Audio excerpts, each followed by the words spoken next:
இன்னைக்கு திருவள்ளூர் மாவட்டத்தில் நடைபெறுகின்ற இந்த பிரம்மாண்டமான நலத்திட்ட நிகழ்ச்சியில் கலந்து கொண்டு உங்களை எல்லாம் சந்திப்பதில் உள்ளபடியே நான் மிகுந்த மகிழ்ச்சி அடைகின்றேன், பெருமை அடைகின்றேன். வேறு பல்வேறு மாவட்டங்களுக்கு செல்கின்றேன். வேறு எந்த மாவட்டத்திலும் இல்லாத வகையில் இன்னைக்கு நம்முடைய திருவள்ளூர் மாவட்டத்தில் இன்னைக்கு மட்டும் 1,00,000க்கும் அதிகமான பயனாளிகளுக்கு சுமார் 1,500 கோடி ரூபாய் மதிப்பிலான நலத்திட்ட உதவிகளை இன்னைக்கு கொடுக்க இருக்கின்றோம். நம்முடைய முதலமைச்சர் அவர்கள் கொடுக்க சொல்லியிருக்கிறார். அதில் சுமார் 325 கோடி ரூபாய் மதிப்பிலான முடிஞ்ச பணிகளை இன்னைக்கு துவக்கி வச்சிருக்கிறோம்.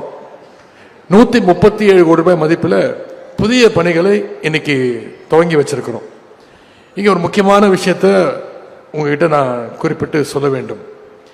இந்தியாவிலேயே நீர்நிலையில் தன்னிறைவு பெற்ற ஒரு ஊராட்சியாக இந்த மாவட்டத்தில் உள்ள பாலாபுரம் ஊராட்சி ஒன்றிய அரசினுடைய விருதை சமீபத்தில் வாங்கியிருக்கின்றீங்க.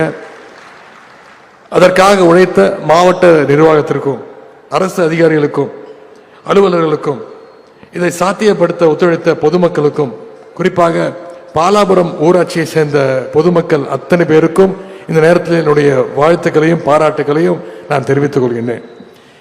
எந்த ஒரு மனுஷனுக்கும் உண்ண உணவு, உடுத்த உடை, இருக்க இடம் அப்படிங்கிறது ஒரு அடிப்படை தேவை. இந்த தேவைகளை பூர்த்தி செய்ய பார்த்து பார்த்து திட்டங்களை தீட்டியவர் தான் நம்முடைய தலைவர் கலைஞர், முத்தமிழறிஞர் டாக்டர் கலைஞர் அவர்கள். குறிப்பாக கலைஞர் அவர்கள் தான் ஊருக்கு ஊர், தெருவுக்கு தெரு ரேஷன் கடைகளை திறந்து வச்சார். இன்னைக்கு தமிழ்நாட்டில் உணவு பற்றாக்குறை, உணவு பஞ்சமே இல்லைங்கிற நிலைமையை உருவாக்கியவர் முத்தமிழறிஞர் டாக்டர் கலைஞர் அவர்கள்.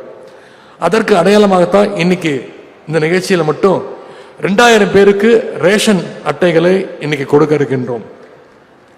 10 வருஷத்துக்கு முன்னாடி எல்லாம் ரேஷன் கார்டு வாங்க மக்கள் அவதிப்படணும், நடப்பாங்க. ஆனா இப்ப நம்முடைய திராவிட மாடல் ஆட்சியில உங்களுடன் முதலமைச்சர் அப்படின்ற அந்த முகாமை நம்முடைய முதலமைச்சர் அவர்கள் நடத்த உத்தரவிட்டிருந்தார். அந்த முகாமில் அரசே மக்களை தேடி வந்து ரேஷன் கார்டு, பட்டா, அரசு சர்டிபிகேட்ஸ், சான்றிதழ்கள்னு பல சேவைகளை அரசே உங்களை தேடி வந்து செஞ்சு கொடுத்துருக்கு. இதோட தொடர்ச்சியாகத்தான் இன்னைக்கு இந்த நிகழ்ச்சியில் மட்டும் சுமார் 37,000 பேருக்கு வீட்டுமனை பட்டாக்களை கொடுக்க இருக்கின்றோம்.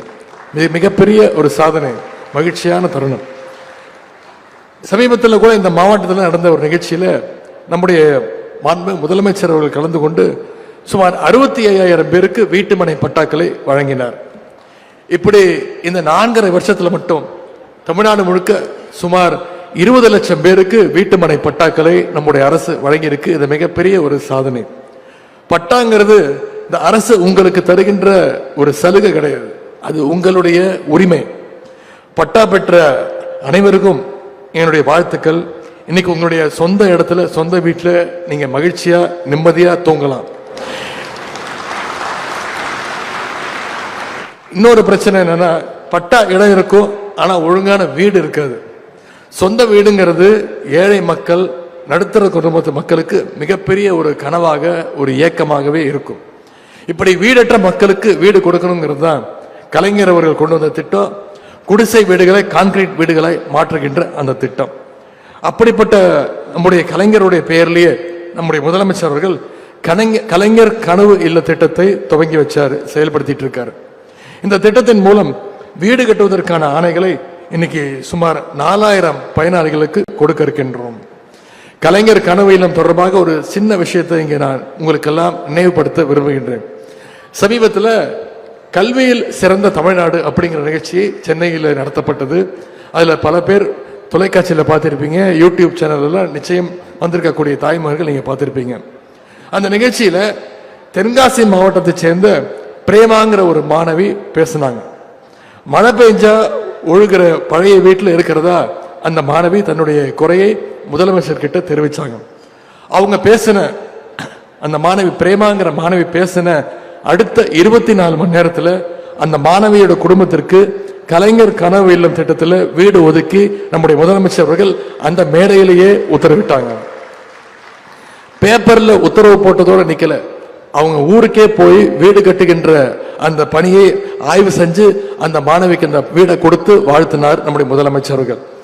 போன மாசம் வீடு இல்லைன்னு சொன்ன ஒரு மாணவி இந்த மாசம் தன்னுடைய கண் முன்னாடி தன்னுடைய வீடு கட்டப்படுவதை பார்த்து அந்த மாணவி இன்னைக்கு மகிழ்ச்சியில் இருக்கிறாங்க. அந்த மாணவியோட குடும்பமும் மகிழ்ச்சியில் இருக்காங்க. அதே மாதிரி இன்னொரு சம்பவமும் இந்த திருவள்ளூர் மாவட்டத்தில் நடந்தது. ஆவடியை சேர்ந்த குழந்தை, அந்த குழந்தையோட பெயர் டான்யா. முகச்சிதைவு நோயால் அவதிப்பட்ட அவங்களுக்கு நம்முடைய முதலமைச்சர் அவர்கள் உரிய சிகிச்சை வழங்கணும்னு உடனடியாக உத்தரவு போட்டாங்க. அதற்கான ஏற்பாடுகளை செஞ்சாங்க. சிகிச்சை முடிந்து வீடு திரும்பியதும் நம்முடைய முதலமைச்சர் அவர்களே ஆவடி சிறிவாரி நகரில் இருக்கக்கூடிய டானியாவோட வீட்டுக்கே போய் அந்த குழந்தைய பார்த்து வாழ்த்துனாங்க. அப்போ அந்த குழந்தை சொன்ன வார்த்தை, I love you Stalin uncle அப்படின்னு அந்த குழந்தை வாழ்த்துச்சு. இது தமிழ்நாட்டு மக்கள் அத்தனை பேரையும் நிகழச் செய்தது. இப்படி டானியாக்கள் பிரேமாக்களுடைய முகத்துல மகிழ்ச்சியை கொண்டு வருகின்ற ஆட்சி தான் திராவிட மாடல் ஆட்சி, முத்துவேல் கருணாநிதி ஸ்டாலினுடைய ஆட்சி என்பதை இங்கே நான் பெருமையோடு கூறிக்கொள்ள விரும்புகின்றேன். இன்னைக்கு இந்த விழாவில் நம்முடைய விளையாட்டுத்துறை சார்பாக திருவள்ளூர் மாவட்டத்துடைய பொன்னேரி, பூந்தமல்லி மற்றும் கும்படிப்பூண்டி தொகுதிகளில் தலா 3 கோடி ரூபாய் மதிப்பிலான மினி ஸ்டேடியம் அமைக்க அடிக்கல் நாட்டியிருக்கின்றோம். இந்த மினி ஸ்டேடியங்கள் விரைவில் கட்டி முடிக்கப்படும். அதை இந்த மாவட்ட விளையாட்டு வீரர்கள் சிறப்பாக பயன்படுத்திக் கொள்ள வேண்டும் என்று நான் வாழ்த்துகின்றேன். இது தவிர இன்னைக்கு இங்கே 50,000 மகளிர் சுவித குழுக்களுக்கு சகோதரிகளுக்கு அடையாள அட்டையும் கொடுக்க இருக்கின்றோம், ஐடி கார்ட்ஸ். ஒவ்வொரு மாவட்டத்திலையும் அந்த குழு சகோதரிகளை சந்திக்கும் போது சொல்வதுதான், அவங்க எங்கிட்ட சொல்லும் போது பேசுவாங்க, ஆனா சாப்ட்வேர்ல வேலை செஞ்சா மட்டும்தான் ஐடி கார்டு கொடுப்பீங்களா, சாதிக்கணும்னு வேலை செய்யற எங்களுக்கும் ஐடி கார்டு கொடுக்க மாட்டீங்களான்னு அந்த குழுக்களை சேர்ந்த சகோதரிகள் உரிமையோடு கேட்டாங்க. அந்த கோரிக்கையை முதலமைச்சர்கிட்ட சொன்ன உடனே முதலமைச்சர் போட்ட உத்தரவு, இன்னைக்கு இந்தியாவிலே எந்த மாநிலத்திலும் இந்த திட்டம் கிடையாது. மகளிர் சுய உதவி குழுக்களை சேர்ந்த அத்தனை சகோதரிகளுக்கும் அவங்க புகைப்படத்தோடு சேர்ந்து ஐடி கார்டு கொடுக்கப்பட்டிருக்கு. முதலமைச்சர் சொன்னது, ஐடி கார்டு கொடுத்தா மட்டும் பத்தாது, அந்த ஐடி கார்டு மூலமா அவங்களுக்கு பல்வேறு பயன்களும் கிடைக்கணும்னு முதலமைச்சர் அவர்கள் உத்தரவிட்டார். அந்த வகையில் தான் இன்னைக்கு குழுவினருக்கு சகோதரிகளுக்கு ஐடி கார்டு கொடுக்கப்பட்டிருக்கிறது.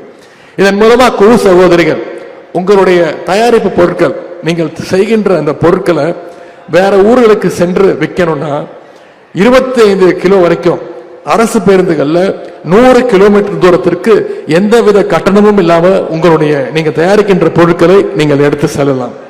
இதன் மூலம் உங்களுக்கு வருகின்ற வருமானம், உங்களுக்கு வருகின்ற லாபம் இன்னும் அதிகமாக இருக்கும். நம்முடைய ஆட்சி அமைந்த பிறகு குழு சகோதரிகளுக்கு 1 லட்சம் கோடி ரூபாய்க்கும் அதிகமான அளவில் வங்கி கடன் இணைப்புகளும் வழங்கப்பட்டிருக்கிறது. குழுவோடைய தயாரிப்பு பொருட்களுக்கு நல்ல மார்க்கெட்டிங் பண்றோம், அதை பொதுமக்களும் விரும்பி வாங்கி செல்றாங்க. இன்னைக்கு 2 நாட்கள் முன்பு மதுரையில குழு சகோதரிகளுக்கான சாரஸ் மேளா விற்பனை கண்காட்சியும் உணவு திருவிழாவையும் நான் சமீபத்தில் 4 நாட்களுக்கு முன்பு திறந்து வச்சேன்.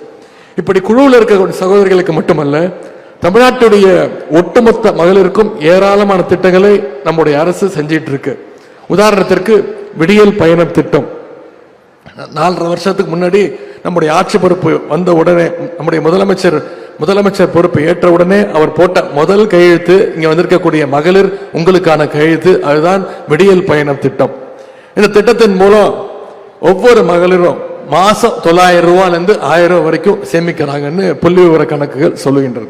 அது மட்டுமல்ல, குழந்தைகளுக்கு பயன்பெறுகின்ற முதலமைச்சர் காலை உணவு திட்டம், குழந்தைங்க படிக்கணும், உயர்கல்வி படிக்கணும்ன்ற நோக்கத்தோடு கொண்டு வந்த திட்டம் புதுமை பெண் திட்டம். இது எல்லாத்திற்கும் முத்தாய்ப்பாக இன்னைக்கு கலைஞர் மகளிர் உரிமை தொகை திட்டம்.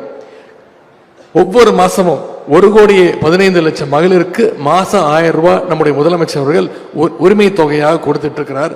சில இடங்கள்ல சில குறைகள் இருந்தது, எங்க பேர் விட்டு போச்சு அப்படின்னு. சமீபத்தில் நடந்த முகாம்கள்ல அதிகமா பெறப்பட்ட மனுக்கள் இந்த உரிமை தொகைக்காகத்தான். நான் சட்டசபையில முதலமைச்சருடைய அறிவுறுத்தல் பேர்ல அனௌன்ஸ் பண்ணேன், வருகின்ற டிசம்பர் 15ஆம் தேதி முதல் விடுபட்டு போன சில மகளிருக்கும் நிச்சயம் அந்த மகளிர் உரிமை தொகை திட்டம் விரிவுபடுத்தப்படும் அப்படிங்கிற வாக்குறுதியை கொடுத்திருக்கிற. நிச்சயம் வருகின்ற டிசம்பர் 15ஆம் தேதி அனைத்து மகளிருக்கும் அந்த மாதம் 1000 ரூபாய் உரிமை தொகை திட்டம் நிச்சயம் அன்று சேரும். இப்படி பெண்கள், திருநர்கள், மாற்றுத்திறனாளிகள், ஏழை எளிய ஒடுக்கப்பட்ட மக்கள்னு அனைத்து தரப்பு முன்னேற்றத்திற்காகவும் நம்முடைய திராவிட மாடல் அரசு இன்றைக்கு செயல்பட்டு கொண்டிருக்கிறது. இந்த அரசு எப்படி உங்களுக்கெல்லாம் ஆதரவாக இருக்கின்றதோ, உங்களுக்காக செயல்படுதோ, அதே மாதிரி இந்த அரசுக்கு நீங்கள் ஆதரவாக இருக்க வேண்டும் நான் கேட்டுக்கொள்கின்றேன். உங்களுக்காக இன்னும் அதிகமாக உழைக்கிறதுக்காக நம்முடைய முதலமைச்சர் அவர்களும் நம்முடைய அரசும் தயாராக இருக்கின்றது. ஆகவே இந்த திராவிட மாடல் அரசு தொடர நீங்க அத்தனை பேரும் நம்முடைய அரசுக்கு துணை நிற்க வேண்டும் என்று கேட்டுக்கொண்டு, நலத்திட்ட உதவிகளை பெற்ற அத்தனை பேருக்கும் மீண்டும் என்னுடைய வாழ்த்துக்கள். இந்த நிகழ்ச்சியை மிக சிறப்பாக ஏற்பாடு செஞ்ச திருவள்ளூர் மாவட்ட நிர்வாகத்திற்கும் மீண்டும் என்னுடைய வாழ்த்துக்கள் தெரிவித்து வாய்ப்புக்கு நன்றி கூறி விடைபெறுகின்றேன். நன்றி, வணக்கம்.